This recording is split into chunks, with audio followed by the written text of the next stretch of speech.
Olá! O que Jesus quis dizer nesse texto aqui? Então Pedro chegou perto de Jesus e perguntou: Senhor, quantas vezes devo perdoar o meu irmão que peca contra mim? 7 vezes? Não, respondeu Jesus. Você não deve perdoar 7 vezes, mas 70 vezes 7. O que Jesus estava querendo dizer que devemos perdoar 70 vezes 7? É um perdão constante? É um perdão de coisas profundas que nos afetaram? O que Jesus estava querendo dizer sobre o perdão?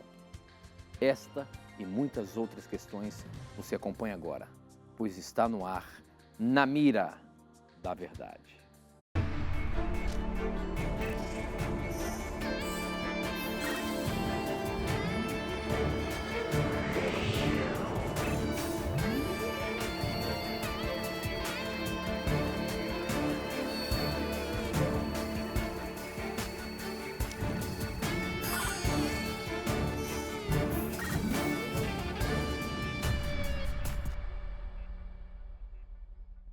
Olá, seja muito bem-vindo. Estamos começando mais um programa Na Mira da Verdade, ao vivo aqui pela TV Novo Tempo. Muito obrigado por você já estar aí junto com a gente acompanhando o programa. E eu sempre tenho dito aqui que você faz o programa acontecer, né? Portanto, a partir de agora, a gente já se conecta com o Brasil e o mundo através das ondas do rádio, da internet e da TV Novo Tempo espalhada por todo o nosso país aí. Obrigado pelo carinho da sua audiência. E quem está comigo sempre para responder as nossas dúvidas é ele, professor Leandro Quadros. E aí, professor, tudo bem? Graças a Deus, Tito, tudo bem? E estamos agradecidos, amigo telespectador e ouvinte, por você fazer parte do nosso programa mais uma vez. Esperamos que as suas perguntas sejam enviadas para nós e esperamos que a resposta que você precisa seja dada à luz da Bíblia. E se nós não conseguirmos fazer isso, obviamente pedimos desculpas, vamos estudar mais sobre o assunto e com certeza traremos a resposta para você, tá bom?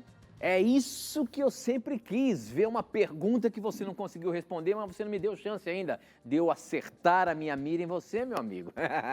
Mas obrigado por você sempre estar aqui com a gente para dar essas respostas baseadas na Bíblia e que tem nos ajudado bastante no estudo da Palavra de Deus. A você que está aí com a gente, você sabe, nós abrimos agora o programa falando sobre o perdão. O perdão é algo muito nobre. Só que muitas vezes há conjecturas sobre o que Jesus falou. Esse texto está lá em Mateus, no capítulo 18, os versos 21 e 22. Especificamente no 22, ele fala que você não deve perdoar 7 vezes, mas 70 vezes 7.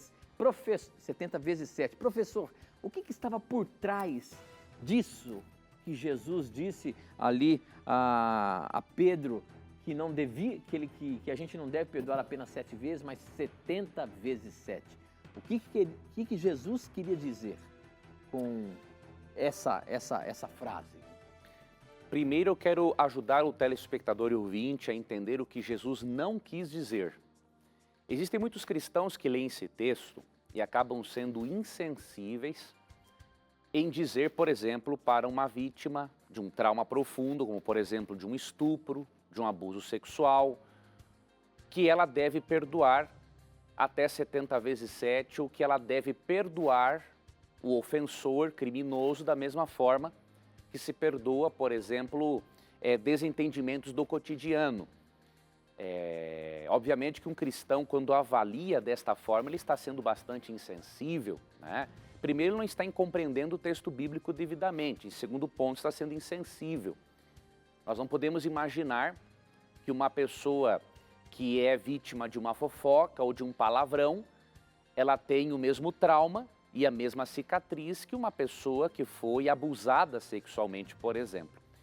E eu quero mostrar para você que nesse contexto, Cristo tem sim em mente o perdão, mas o perdão para questões do cotidiano das relações interpessoais. Cristo não tem em mente aqui traumas, feridas graves causadas na pessoa.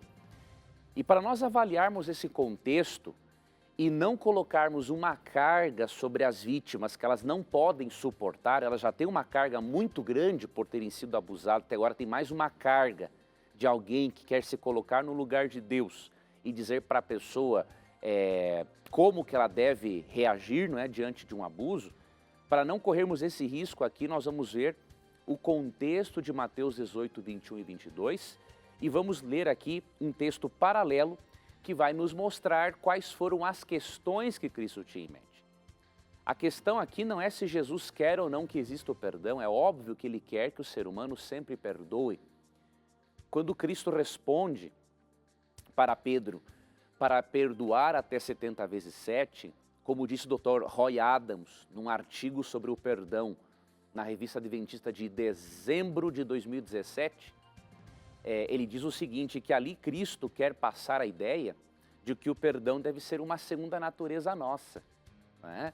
Mesmo que tenhamos desentendimentos, mais de um desentendimento com os irmãos na fé, com as pessoas que convivem na nossa família, o perdão deve ser uma segunda natureza nossa e deve fazer parte das nossas vidas sempre, porque assim como Deus nos perdoa diariamente, devemos também perdoar ao próximo.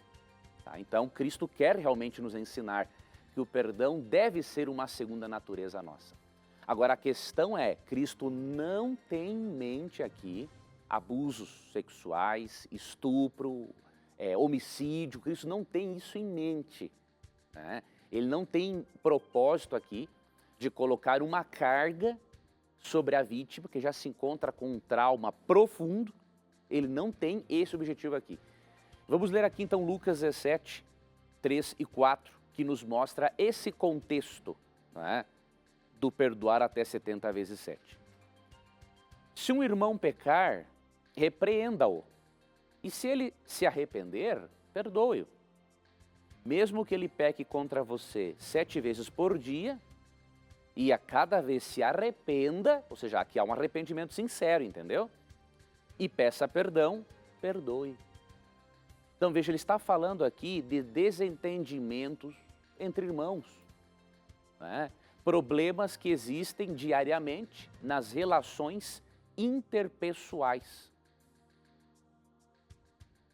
Como bem disse também o Dr. Roy Adams nesse artigo, ele foi muito feliz numa conclusão, entre outras coisas, o artigo dele todo é excelente, mas ele teve uma conclusão assim, teve uma sacada muito interessante. Nesse artigo da Revista Adventista, ele escreveu o seguinte, que em casos de lesões corporais graves ou traumas, pessoas boas podem responder de maneiras distintas e Deus não condena essas pessoas por isso. Repito, em casos de lesões corporais graves ou traumas, pessoas boas podem responder de maneiras distintas, e eu acrescento, e Deus não as condena por isso. E ele dá 2 exemplos bíblicos para provar isso. Vamos ver o exemplo de Estevão e o exemplo de Zacarias. Ambos eram pessoas boas, mas eles reagiram de maneiras distintas diante de lesões corporais graves. E isso tem que ser respeitado. Porque se Deus respeita, nós também temos que respeitar. Vamos ver a reação de Estevão diante de uma lesão corporal grave. Em Atos 7, 59 e 60, quando ele estava sendo apedrejado diante dessa lesão corporal grave, antes da sua morte, ele disse o seguinte: enquanto atiravam as pedras, Estevão orou: Senhor Jesus, recebe o meu espírito. Então caiu de joelhos e gritou: Senhor, não os culpes por este pecado. E com isto adormeceu. Estevão reagiu de uma forma muito parecida com Jesus, quando Jesus foi morto na cruz. Então Estevão reagiu diante de uma lesão corporal grave de uma forma, né? E ele era uma pessoa boa. Agora, nós não podemos dizer, por exemplo, que Zacarias, por ter reagido diferente, não seja uma pessoa boa.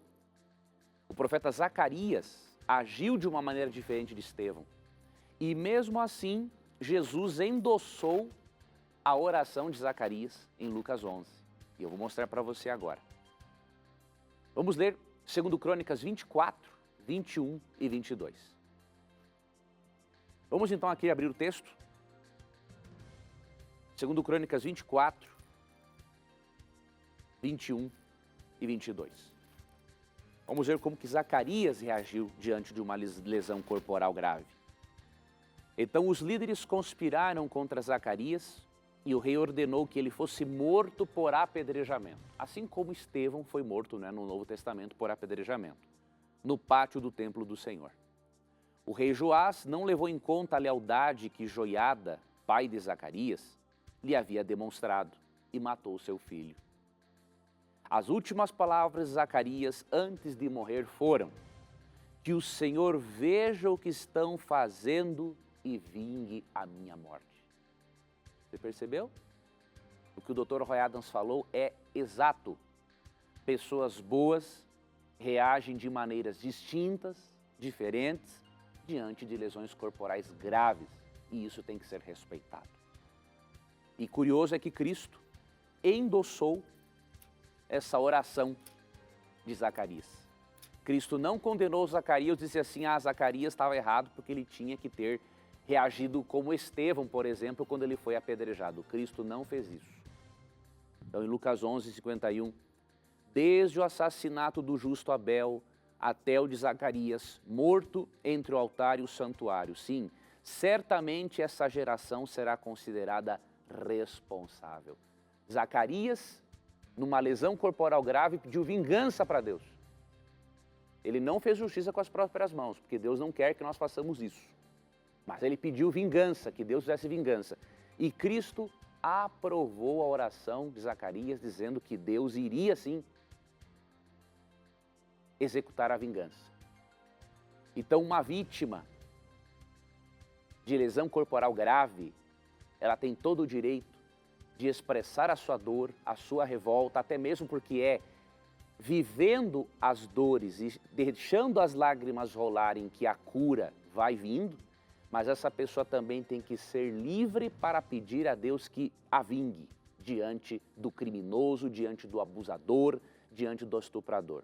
Porque pessoas boas reagem de formas distintas diante de lesões corporais graves. Então, nós somos cristãos, vamos parar com esse negócio de queremos colocar nas pessoas uma carga que nem nós estamos dispostos a suportar. Deixemos de ser hipócritas ou insensíveis, entendamos o texto bíblico devidamente e levemos para as pessoas conforto e esperança, deixando que Deus trabalhe e cicatrize a ferida delas. Muito bem, professor, muito bem. Estamos apenas começando o nosso programa. Para você participar, você pode mandar as suas perguntas, as suas dúvidas para o nosso SMS. O número é 12 98151 0101. Você manda, eu recebo aqui na hora. Você pode também participar mandando suas perguntas através das redes sociais, pelo Facebook, namiradaverdade.nt, pelo nosso Instagram. É só você colocar @Instagram, você pode mandar suas perguntas para a gente posta ali um videozinho para você fazer o seu comentário e mandar a sua pergunta para a gente. E também o nosso blog, né? novotempo.com/namiradaverdade, tá? Participe, tem várias formas para você tirar as suas dúvidas aqui e juntos todos nós aprendemos da palavra de Deus. O Paulo Marques, ele é de São Paulo e ele frequenta a Bet Benei Tzion, templo judaico-adventista ali naquela cidade. E a pergunta dele, professor, é a seguinte: na verdade não é uma dúvida minha, mas de muitos.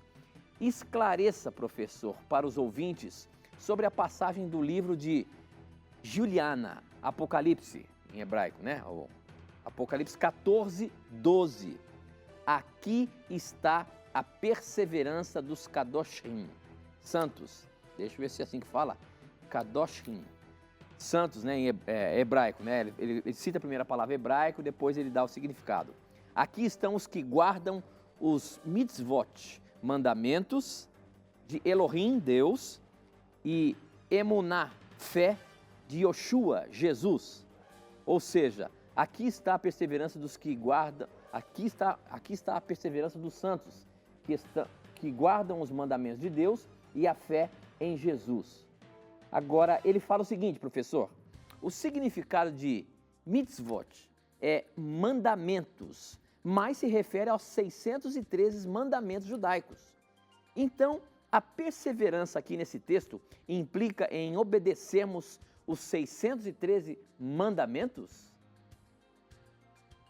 Veja, nós temos que fazer uma análise desta palavra mandamentos também considerando a interpretação, não é, que os autores do Novo Testamento, que eram judeus, cristãos, não é, estavam dando a esse trecho. É óbvio que a lei de Moisés não foi abolida, porque na verdade a lei de Moisés é a lei de Deus. O que nós devemos considerar é que mesmo a lei sendo uma coisa só, a palavra lei quer dizer instrução, não é? Mesmo a lei sendo uma coisa só, há nela aspectos diferentes. Então, a lei é uma coisa só, envolve os 613 mandamentos. Só que ali dentro existem aspectos diferentes desta mesma lei. Existem aspectos de ordem moral, de ordem civil, de ordem cerimonial, não é? Então nós temos que fazer uma avaliação desses aspectos. Quando nós vamos para o Novo Testamento, nós percebemos que a ênfase dos autores do Novo Testamento é, sim, nos aspectos morais da lei de Moisés, que, repito, é a lei de Deus. Nós não podemos fazer essa separação, que eu já vi muito, a lei de Deus é eterna, a lei de Moisés é transitória. Não existe isso. A lei de Moisés é a lei de Deus, né? E como que os autores do Novo Testamento interpretavam a questão da obediência à lei? Por exemplo, você lê Atos capítulo 15 e você percebe que no Concílio de Jerusalém, os apóstolos decidiram que os gentios, aqueles que não eram judeus de nascimento, não deveriam se circuncidarem, ou seja, tornarem-se judeus, diríamos assim, no aspecto, entre aspas, nacional, para depois serem salvos por meio do Messias. Então você percebe que a igreja do Novo Testamento vai dando uma reinterpretação de certos aspectos da lei, não porque eles foram abolidos, mas porque a função desses aspectos cerimoniais essa função foi transferida para a pessoa de Cristo. E aí você vê aqui no contexto de Apocalipse 14 uma coisa interessante. No capítulo 13, você percebe que existirão dois poderes representados por duas bestas que obrigarão as pessoas a adotarem um falso sistema de adoração. E aí a controvérsia é obedecer à besta ou obedecer a Deus. No capítulo 13 mostra pessoas obedecendo ao poder representado pela besta. Em Apocalipse 14 mostra pessoas obedecendo a Deus. Neste contexto escatológico, nós percebemos que a obediência envolve o quê? Primeiramente, obedecer a Deus em aceitar o Evangelho como meio de salvação. E segundo ponto, demonstrar por meio do estilo de vida e da sua adoração que você prefere obedecer a Deus ao invés do poder representado pela besta. Sendo que as questões no conflito cósmico envolverão o aspecto moral da lei de Deus, nesse contexto de Apocalipse 14, nós entendemos que a ênfase aqui é nas questões morais da lei de Deus. E para finalizar, percebamos que a ênfase aqui não é salvação pelas obras. Aqui é apresentado que o povo de Deus terá uma compreensão equilibrada entre a graça e a lei. Porque diz assim, que este povo obedecerá aos mandamentos e terá fé de Jesus. Ok? Então, tenhamos esta interpretação para não irmos para nenhum extremo. O extremo do legalismo, que faz da lei um meio de salvação, e o extremo também do liberalismo. Já que eu sou salvo pela graça, então não tenho mais nada a ver com a lei. Não. A lei, as obras, têm que ser uma materialização da fé que eu digo que eu tenho. Muito bem, professor, muito bem. O pessoal que está acompanhando a gente pelo Instagram aí, muita gente já acompanhando, mandando suas perguntas. Vá lá no videozinho que nós postamos, mande a sua pergunta.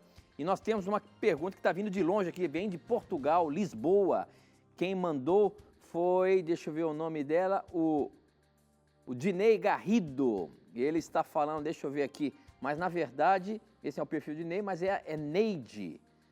Eu sou a Neide, vivo em Lisboa. E por falar em perdão, nós abrimos o programa falando sobre perdão. Eu queria saber se o dia da expiação é um mandamento perpétuo ou não, visto que há passagens sobre isso no Velho e Novo Testamento. Por favor, pesque minha pergunta, sua pergunta foi pescada, Neide. Obrigado por você que está acompanhando a gente aí em Portugal. Obrigado por você estar aqui junto com a gente no Na Mira da Verdade. Professor Leandro Quadros, essa questão do dia da expiação, também conhecido como dia do perdão na Bíblia, isso está lá em Levíticos 23, né, a partir do verso 26 ali, fala sobre o dia do perdão. E lá diz que é um mandamento perpétuo. É isso mesmo, professor? Como é que é?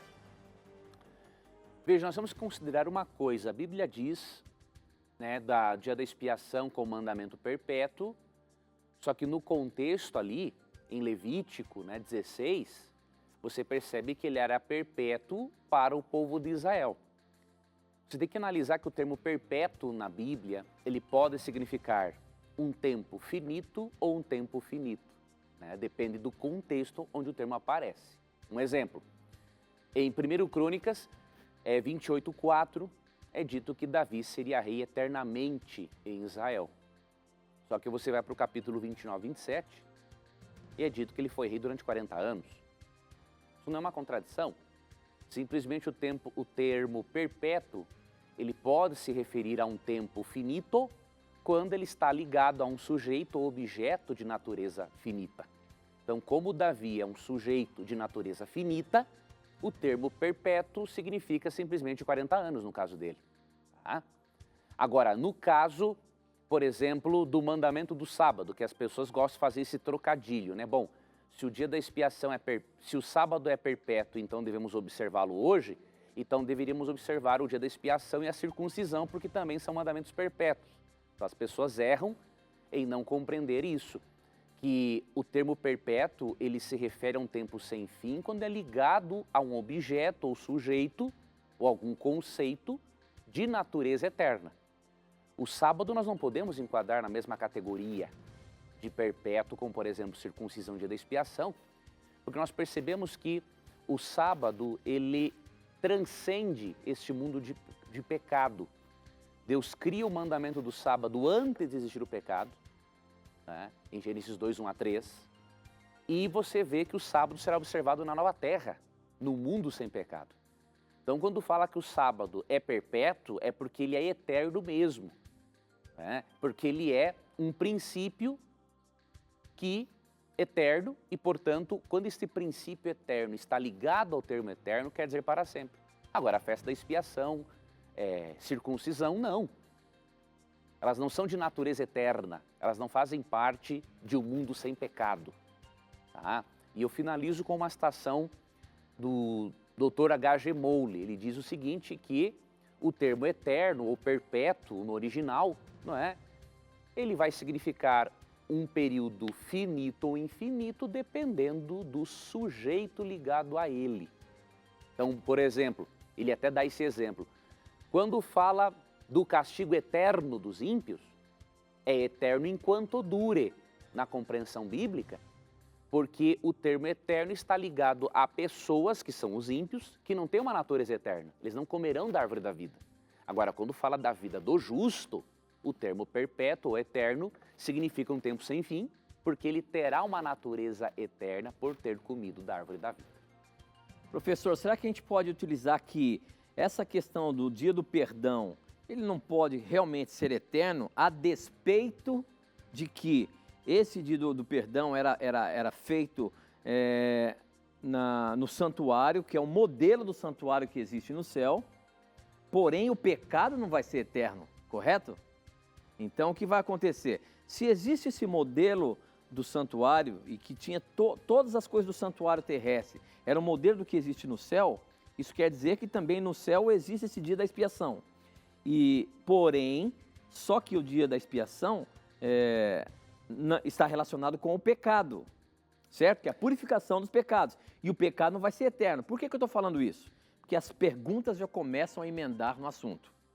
Eu quero ver como é que você sai dessa. O Whindersson Ferreira, ele faz a seguinte questão. Eu queria saber o que acontece com Jesus e o que ele faz ao subir para o céu no santuário celestial após a ressurreição. E a partir de 1844, vocês afirmam que ele passa a exercer o seu ministério no lugar santíssimo do santuário celestial. O porquê disso? O que ele faz nesses dois momentos? Você está entendendo o que eu quis fazer a ligação aqui da pergunta? Uhum. Porque o dia do perdão, que é apresentado, que foi perguntado aqui agora, era um dia em que o sumo sacerdote, uma vez por ano, entrava no Santo dos Santos e ia fazer a purificação do santuário, correto? Uhum. Aqui agora a gente está vendo no ministério de Cristo, no santuário celestial, que tem duas fases. E eu queria que você explicasse um pouquinho para a gente sobre isso aí, essas duas fases desse ministério a partir da sua ressurreição e ascensão ao céu. Vamos comentar isso. Primeiramente, amigo telespectador, o dia da expiação, ali em Levítico 16, ele tem uma íntima relação com o juízo pré-advento. Então você tem que entender uma coisa. O dia da expiação, ele era visto, além de ser um dia de perdão, era um dia de juízo. Quando você lê Levítico 16, você percebe que o povo tinha uma expectativa, porque naquele momento o que acontecia no dia da expiação? Diariamente se oferecia um sacrifício no antigo Israel. Por meio do sacrifício diário, Deus ensinava o perdão diário que Deus proporcionava a eles por meio de um substituto. Quando o cordeiro era sacrificado e o pecador confessava os pecados sobre a cabeça do animalzinho e o cordeiro era sacrificado, o sangue daquele cordeirinho era aspergido para a cortina do véu do santuário. Ou seja, o santuário ficava contaminado com os pecados do povo. Deus estava dizendo para eles o seguinte, que além de Deus perdoá-los por meio de um substituto, Deus, no seu santuário, resolveria o problema deles chamado pecado. E obviamente que aquele sangue aspergido ao longo do ano, ele sujava o santuário. E uma limpeza anual era necessária para aquele cheiro de sangue sair do local. Mesmo que tivesse incenso para perfumar o local, tinha necessidade de uma limpeza anual. Esta limpeza anual era feita no chamado dia da expiação. E quando Deus retirava aquele sangue, quando o sacerdote, o sumo sacerdote, retirava aquele sangue da cortina do santuário, no dia da expiação, ele estava afastando definitivamente o pecado das pessoas. Além de tirar da vida delas, tirava do santuário. Ensinando o seguinte, Deus não está mais fazendo lembrança disso. E como que isso é feito? Por meio de um processo judicial. Então, historicamente, teologicamente, nós adventistas relacionamos Levítico 16 com o juízo pré-advento em Daniel 7. E você vê em Daniel 7, esse é um assunto muito amplo, eu estou dando aqui um resumo de um resumo. E aí você vê uma coisa interessante em Daniel 7, que quando começa o juízo pré-advento, você vê nos versos 9 e 10, Deus no tribunal e tronos assentados, o resultado desse juízo, em Daniel 7, 25 a 27, é a vindicação do caráter dos justos, ou seja, Deus demonstra que eles realmente são dignos, né? Ele demonstra diante do universo, de que eles realmente são dignos da salvação, porque eles aceitaram a Cristo e porque eles confiaram no ministério sumo sacerdotal de Cristo. Então, dia da expiação tem a ver com o juízo pré-advento. Estudando Daniel 8,14, que fala da profecia das 2.300 tardes e manhãs, nós cremos que o período que se iniciou esse juízo pré-advento e que corresponde ao dia da expiação, o período foi em 22 de outubro de 1844. Eu não tenho como fazer esse estudo com você aqui agora, até porque eu precisaria de um gráfico aqui para explicar para você as 2.300 tardes e manhãs e como que nós chegamos a este ano de 1844, tá? Mas você percebe que a partir de 1844, Cristo inicia uma nova fase no santuário celestial. E eu vou ler aqui para você agora Hebreus 8, para dar uma arrematada nessa explicação e lhe indicar a leitura de um livro. para que você possa se aprofundar num assunto que é muito amplo e complexo. Hebreus 8, 1 e 2 diz assim: o mais importante, ou seja, o mais importante do que o autor vem falando em Hebreus. Tá? Então, por exemplo, quando alguém diz assim, a doutrina do santuário é invenção de adventista, quem fala isso ele é um mal informado, ele não sabe o que ele está dizendo, porque ele vai concluir aqui que o mais importante do que ele tem dito é o seguinte, que temos um sumo sacerdote sentado no lugar de honra, à direita do trono do Deus majestoso no céu. Veja, o que é o mais importante aqui do livro de Hebreus, do que ele vem discutindo até o capítulo 8? Temos um sumo sacerdote sentado no lugar de honra, à direita do trono de Deus no céu. Verso 2, ele ministra ali no verdadeiro tabernáculo, o santuário construído pelo Senhor e não por mãos humanas. Então, o assunto é claro.